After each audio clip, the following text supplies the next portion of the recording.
하나님 말씀은 여호수아 8장 1절에서 9절의 말씀입니다. 여호수아 8장 1절에서 9절의 말씀입니다.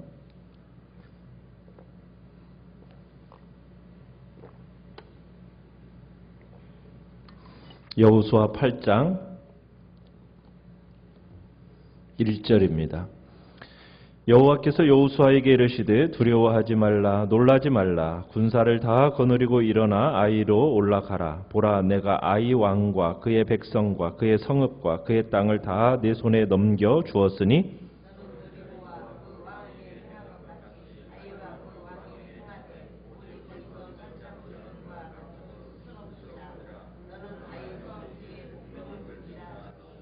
이에 여호수아가 일어나서 군사와 함께 아이로 올라가려 하여 용사 3만 명을 뽑아 밤에 보내며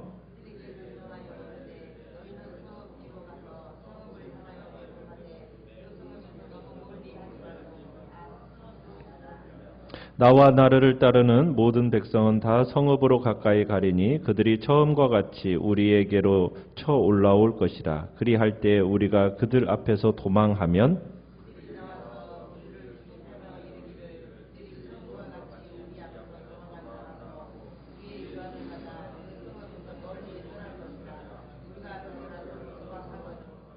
너희는 매복한 곳에서 일어나 그 성읍을 점령하라. 너희 하나님 여호와께서 그 성읍을 너희 손에 주시리라.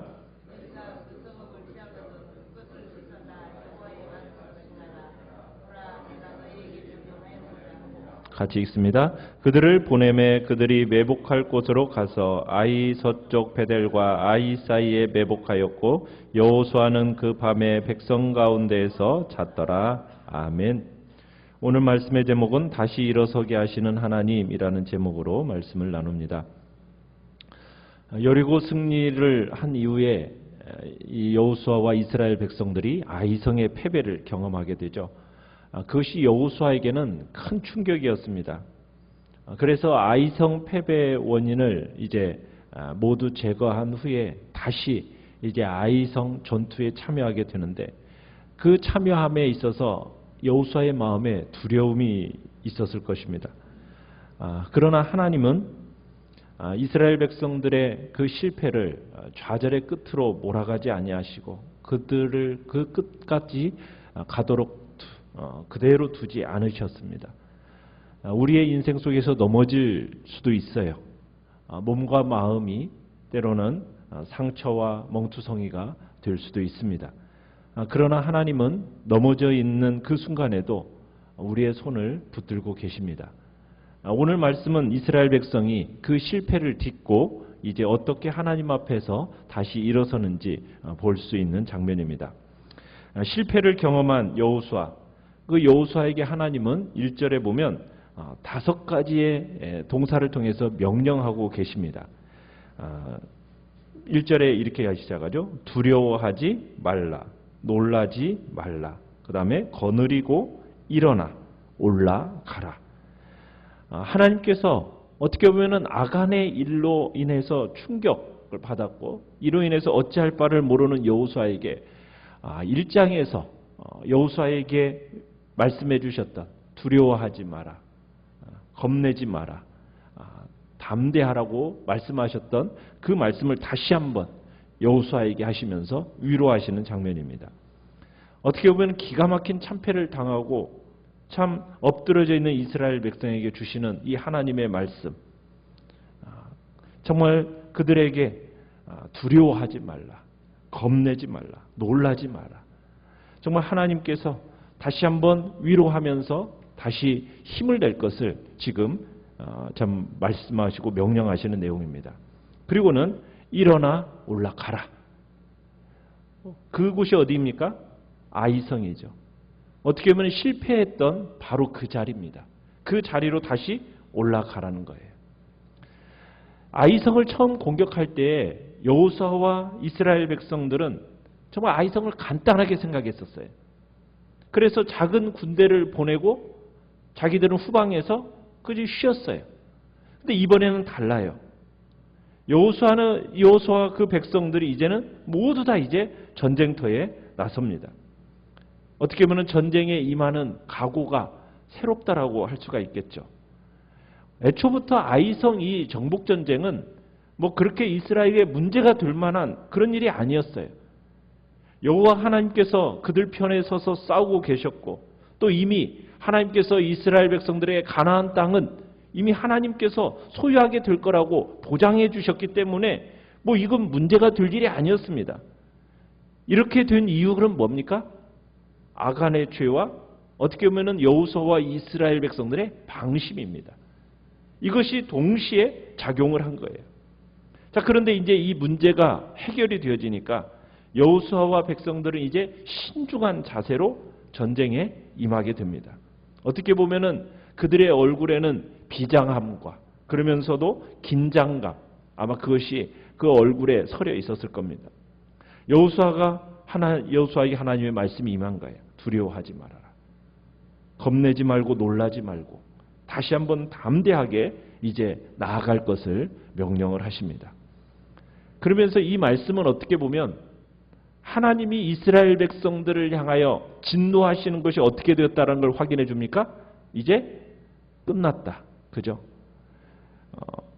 어떻게 보면은 26절에 그 표현이 있어요. 위에 7장 26절에 여호와께서 그의 맹렬한 진노를 그치셨다. 그러니까 하나님이 이스라엘 백성들과의 그 사이에 뭐가 있었을 때는, 죄가 있었을 때는 하나님이 맹렬하게 진노하셨다라는 겁니다. 그런데 이 문제가 해결이 되어지면서 이제 맹렬한 진노가 그쳐지고 죄가 해결이 되어지니까 그 관계가 옛날처럼 되었다는 얘기예요. 자, 하나님의 그 격려의 말씀, 이 말씀은 이제 전쟁을 앞둔 여호수아와 이스라엘 백성들에게는 굉장히 적절한 위로였습니다. 공동체의 부정함 때문에 최근 참 패배를 맛본 이 백성들에게는 참 위로가 되는 말씀이었던 거죠. 그러면서 1절 하반절에 보면 이렇게 얘기하죠. 보라, 내가 아이 왕과 그 백성과 그의 성읍과 그의 땅을 다 내 손에 넘겨 주었으니. 넘겨 줄 것이다가 아니라 이미 완료입니다. 넘겨 주었다. 그러면서 하나님께서 그 승리를 약속하고 계시는 거예요. 처음 공격할 때는 하나님의 이러한 약속이 없었습니다. 그때는 뭐 하나님께 물어보았는지도 그 여부도 기록되어 있지 않아요. 그런데 이번에는 달라요. 전투가 시작되기 전에 여리고성 정복전쟁 때와 똑같이 승리를 하나님이 약속해 주고 계십니다. 그러면서 여리고성에게 한 것처럼 아이성에게도 그대로 행하라고 2절에 얘기를 합니다. 그런데 다른 점이 하나가 있어요. 뭐가 다릅니까? 2절에서는 오직 거기서 탈취할 물건과 가축은 어떻게 하라? 스스로 가지라. 전리품들은 어떻게 해도 된다고요? 나누어 가져도 된다라고 얘기합니다. 거주민들은 모두 죽이지만 재산에 대해서는 진멸이 선포되고 있지 않습니다. 여리고성 전투 때는 어땠어요? 성을 점령한 후에 모두 다 죽였습니다. 탈취물들조차도 어떻게 했어요? 하나님께 싹 바치라고 얘기했어요. 왜 그랬을까요? 여리고성의 상징성 때문입니다. 무슨 상징성이에요? 첫 전쟁이에요. 그죠? 여리고성 전쟁은 첫 전쟁입니다. 하나님 앞에 첫 것은 어떻게 하죠? 모두 바치는 것이 하나님의 율법의 명령이잖아요. 그래서 하나님께서는 첫 것에 대해서는 모두 드리라고 했던 거예요. 그런데 그 명령을 아간이 어겼던 거죠. 여러분, 도둑질이나 사기나 남의 것을 빼앗는 것은 방법은 다르지만 하나님에 대한 불신이 그 마음속에 있는 겁니다. 왜 도둑질을 하고 왜 남을 속일까요? 그 속에 깊이 들어가 보면 하나님을 믿지 못하고 내 인생은 내 힘으로 살아가겠다라는 그런 생각이 지배하고 있기 때문입니다. 그래서 골로새서에서 보면은 탐심을 가리켜서 뭐라고 얘기하고 있습니까? 우상숭배라고 얘기해요. 우상숭배. 우상숭배라는 게 뭐예요? 그냥 단순히 형상을 만들어 놓고 거기다가 절하는 것을 우상숭배라고 얘기하지 않습니다. 우상숭배는 뭐냐? 하나님 외에 다른 것을 신뢰하는 것, 하나님 외에 다른 것을 의지하는 것, 그게 우상 숭배예요.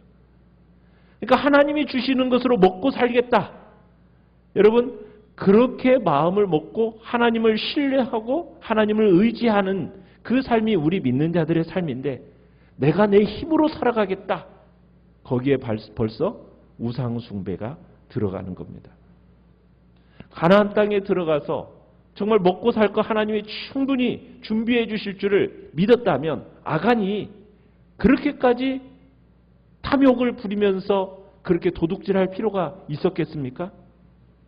이스라엘 백성들에게 아이성 전투에서 취한 것은 그들이 가져도록 됐다. 하나님이 이제 허락을 하십니다. 아간이 그 여리고성 전투, 이 한 전투만 참았더라면, 그리고 나서 노획한 그 물건들을 가졌더라면 그렇게 죽임 당할 일이 아니었던 거죠. 그런데 아간은 하나님을 신뢰하지 못했던 거예요. 약속을 기다리지 못했던 겁니다. 하나님은 적절한 때가 되면 우리의 필요를 공급해 주시는 분이십니다. 하나님께서는 그 우리의 모든 필요를 따라서 좀 풍성하게 채워주시는 분이라는 것을 우리는 믿어야 돼요. 그런데 이 믿음이 아간에게는 없었던 거죠. 여리고성 전투와 아이성 전투에는 또 전투를 임하는 일에 있어서도 차이가 있습니다. 여리고성 전투는 그냥 행진하면서 함락을 시켰어요. 그죠? 그냥 몇 바퀴 돌고 함락을 시켰습니다. 그런데 아이성 전투에서는 지금 뭘 행하라고 얘기하고 있습니까? 3절, 4절에 가보면은 용사 3만 명을 뽑아서 밤에 보내고 그들을 어떻게 해라? 4절에 보면 매복을 하라고 하죠. 매복. 그죠? 지금 매복군을 통해서 점령하라고 얘기합니다.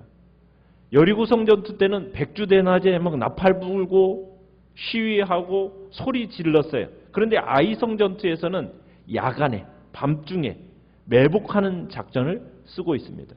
매복이라는 게 뭐죠? 매복이라는 것은 참호나 어떤 진지를 어떻게 파놓고서는 땅에 엎드려 있는 겁니다. 그죠? 그리고서는 기다렸다가 그리고 공격하는 거예요. 어떻게 완전히 반대되는 작전입니다. 여리고성 전투와 아이성 전투는 작전 자체가 완전히 반대예요. 그런데 여러분, 하나님의 일이라는 것은 다양한 방법으로 한다는 걸 기억해야 돼요. 우리는 전에 이런 방법으로 승리를 거뒀으니까 이번에도 이런 방법으로 승리하겠지 하면서 과거의 경험을 가져다가 그냥 하나님의 뜻과 하나님의 방법을 묻는 것이 아니라 그 과거의 경험으로 그냥 똑같이 하려고 그래요. 그런데 하나님의 방법을 우리는 그렇게 사용해서는 안 됩니다. 하나님의 방법이 있어요. 각자 하는 일마다 다양한 방법이 하나님께로부터 주어지는 거예요. 하나님께서 하시는 이 거룩한 전쟁에서도 원리는 같은 거예요.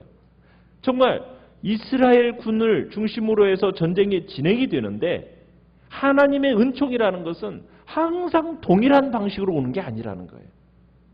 하나님께서는 그 정황과 그 여건을 고려해서 다양한 방법으로 하나님이 그 일들을 진행해 가십니다.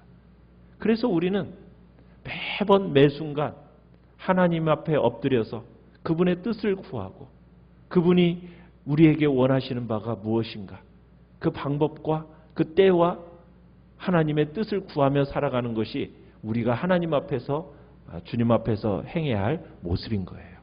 내가 전에도 이렇게 했으니까, 하나님이 전에 이렇게 도와주셨으니까 이번에도 이와 똑같은 방법으로 도와주시겠지. 그것이 아니라는 겁니다.